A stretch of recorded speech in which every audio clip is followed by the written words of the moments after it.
noneho anyuraho amusunika n'amatafari abiri ahiye, dore kimwe ngiki aho gishwanyukiye, ikindi ngiki urabibona, dore ibintu yagendaga muhona ngibi ibihumbi 100. ariko sinakwifuza ko umuntu umwica ngo ni amafaranga. Ese buriya namwisha? Nafashe amatafari abiri, itafari nashwanyaguzemo ibice bibiri. Murakaza neza kuri Hope Veni. Ahangaha turi ni mu karere ka Nyagatare, umurenge wa Nyagatare, akagari ka Nsheke, aho dusanze Niyibizi Cyprien avirirana amaraso avuga ko yakubiswe na Muhawenimana Jean Claude. Muhawenimana Jean Claude avuga ko yakubise uyu Niyibizi Cyprien amuziza ko yamwibye ibitoki, ariko ibi nabyo ntabwo bivugwaho rumwe n'abaturage, kuko abaturage bavuga ko uyu Niyibizi Cyprien uzwi nk'akazungu asanzwe atiba ari umufundi witunze, bakavuga ko uyu Muhawenimana we atagira umurima. Kazungu nsanzwe muzi nk'imyaka 10 nyimaze mu mudugudu. Kazungu nago yiba, Kazungu nagira ubuhe. Ubwo dutunguwe no kubona mushoreye yica bunyamaswa batiye igitoki. Ubwo tumaje kwibona dusakuriza rimwe batireka. Ubwo bimaje kurangira bityo hakashaka no kugira uwo yirenza tuti igitoki arakibye. Aho kwa Rwabutare harahari, nta musanzeyo, ntagize ubuhe, nta uteye agahaba bakinduru. Ubwo nuko yicaga n'amatafari nuko tuyibonye, ariko Kazungu niyiba ari n'uyu nawe nta rutoki agira, aracumbitse nk'abandi bose. Ahubwo ubwo ngiye nkibaza ngo nk'abayobozi mwamubaza ngo igitoki urutoki rwarwi akibyemo n'uruhe, ese wamweretse ndi nahagenda mubeshyira ngo hanaha abo bantu barahari. Aha ni mu mudugudu, ntabyo tuzi, nta nteko bagiyemo, nta mudugudu, ntaki ngayo nguko ibintu ntabwo byakabaye ba ku munyarwanda. Ahubwo uyu mugabo ni ufite abana benshi yabaye ari we yakwiya wakwiye, ariko Kazungu rwose ntabwo muzi ibintu by'ubuzima, muziwa namamaza imyaka 8. Kazungu ariko ntabwo muzi ibintu by'ubuzima. Mumereze mukoro n'ivukire ntabwo nge niba n'abaturage barabizi. Yaramuhoteye arankubita rwose ngira gutya. Igitoki mfite nagikuye kwa Rwabutare. Abaturage baravuga ko nta n'abana ufite ngo wakwibira. Nta mwana mfite. Ubusanzwe witwa gute? Nitwa Niyibizi Cyprien. Urebye se icyaba cyatewe uriya mugabo kugukubita kandi utamwibye ni iki? Ngiye kugeza ubu ntabwo nakimenya, kuko yanyatse igitoki arambwira ngo zana uwo mufuka nigurire. Ndamuvuga nti ngiye singurisha, nahubwo ni hari umuntu nshyiriye aka gatoki ni mugeni. Byari ibiro 4 nari maze gupimuzaho, n'ubushyitse no mu rugo wasanga igitoki cyasigaye kiri mu rugo. Nakuyeho ibiro 4 byo guhereza uwo mugore, ikindi kiri mu rugo. Narifata ndamusunika ati nagenda cyo kunyereka aho ngaho kwa Rwabutare aho ibyo bitoki ho yabivanye, kuko nanjye nsanzwe, kuko nanjye basanzwe banyiba. Ejo bundi basanzwe banyiba ibitoki, tunagenda na hariya hepfo tumanuka hari kwa Tedi, urumva wera kwa Tedi, tugende hariya nusangamo ibitoki bitarenze 6,000, ibitoki 6, nusanga bitarabikuyemo umpane. Ubu ngubu gutya, gutya tugende gutya. Reka mubaze, wamusanze mu murima wawe? Ntabwo nigeze musanga mu murima, ariko ngiye twakoze maneko gutya, ngiye mubona aka gatoki. Ubwo abantu bagwaye amakuru ko yakwibye. Ngewe ikintu nafashe navuze ngo umuntu utwara ibitoki mu mufuka agenda agira ko apimuza ku munzani ni ukubera iki? Urumva ntagahinga, ni n'umufundi, noneho n'umufundi, urumva none aravuga ngo none ngo agiye kwa Rwabutare.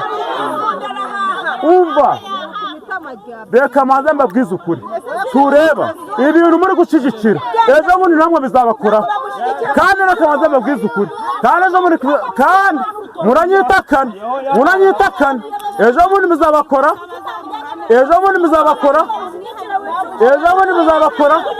wa mugabo. Urumva n'ubu ngubu naho navuye niwanjye, urumva niwanjye naho uzahagere naho. Yewe ejo bundi kuwa kabiri banyibye ibitoki 2, urumva ndangije.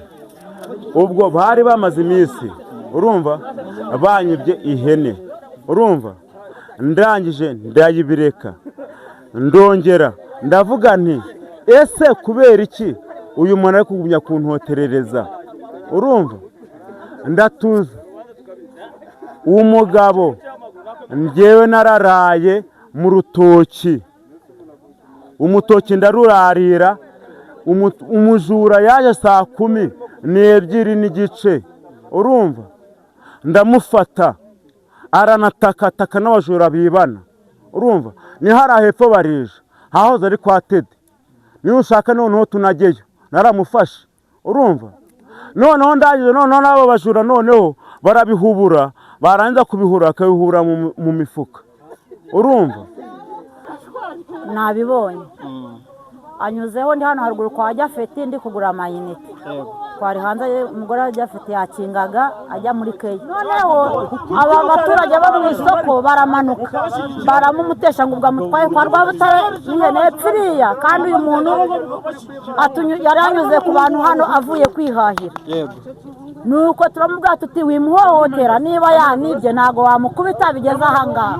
Ubusanzwe uriya mugabo wamukubise muramuzi? Njye nta nabwo bwa mbere mubonye, ntabwo bwa mbere mubonye, ariko uyo yakubise ndamuzi. uwo yakubise uramuzi? uwo yakubise asanzwe yiba? Sindamubona yanibye, sindumva nta wundi muntu n'umwe ndumva yibye.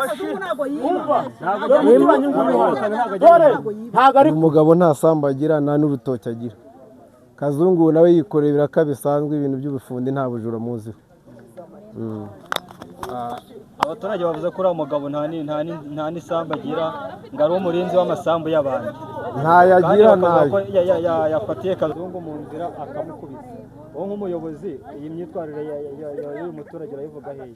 Ni ukuvuga ngo uyu mugabo ni umunyamakosa cyane, ahohoteye Kazungu, kuko Kazungu urumva avuye gupagasa, aho avuye igitoki anyuze hano agitwaye, ageze mu rugo agiye kugiteka, undi amusanze mu rugo iwe, ahubwo amukubitira mu rugo iwe, amupakiza ibyo yatekaga mu rugo. Uriya mugabo aramuhohoteye cyane. Ubigereye n'umutekano nicyo basaba abaturage. Urabona amufashe aramukubise, yigejeje kumukubita amuremye ikiguma. Mu by'ukuri abaturage bagaragaje ko Kazungu arengana, ikigaragara cyo bishobora no kuzaba ku wundi muturage. Ni iki wabwira abantu badukurikiye cyangwa se n'abandi baturage muri rusange ku bijyanye no kwicungira umutekano? Ni ukuvuga ngo ikigaragara cy'uyu mugabo ni ubusinzi, umutekano we urahari, nta kibazo cy'umutekano, ahubwo ni ukuvuga ngo iyo bamaze gusinda ateza umutekano muke uriya mugabo. Urumva avuye Barija agiye mu wundi mudugudu, hano ni Nyegeza kandi avuye muri Barija. Ni ukuvuga ngo niwe uje guteza umutekano muke. Uriya mugabo byakabaye ngombwa ko yakabaye ashyikirizwa ubuyobozi ko agomba kuvuza uyu muntu akubise. Amusanze mu rugo iwe, ateka amaho ye, amukubitira iwe. Urumva aramuhohoteye. N'ubu nuko tumumutesheje, yari amumanukanye hasi hano ku idamu, amumanukanye amutwaye, ni uko tumumwambuye. Nivuga ngo ikintu tukora, tugiye gukurikirana uyu mugabo abanza avuze uyu muntu, tugiye kumufata agenda avuze uyu mugabo, namara kumuvuza hanyuma babone bumvikane.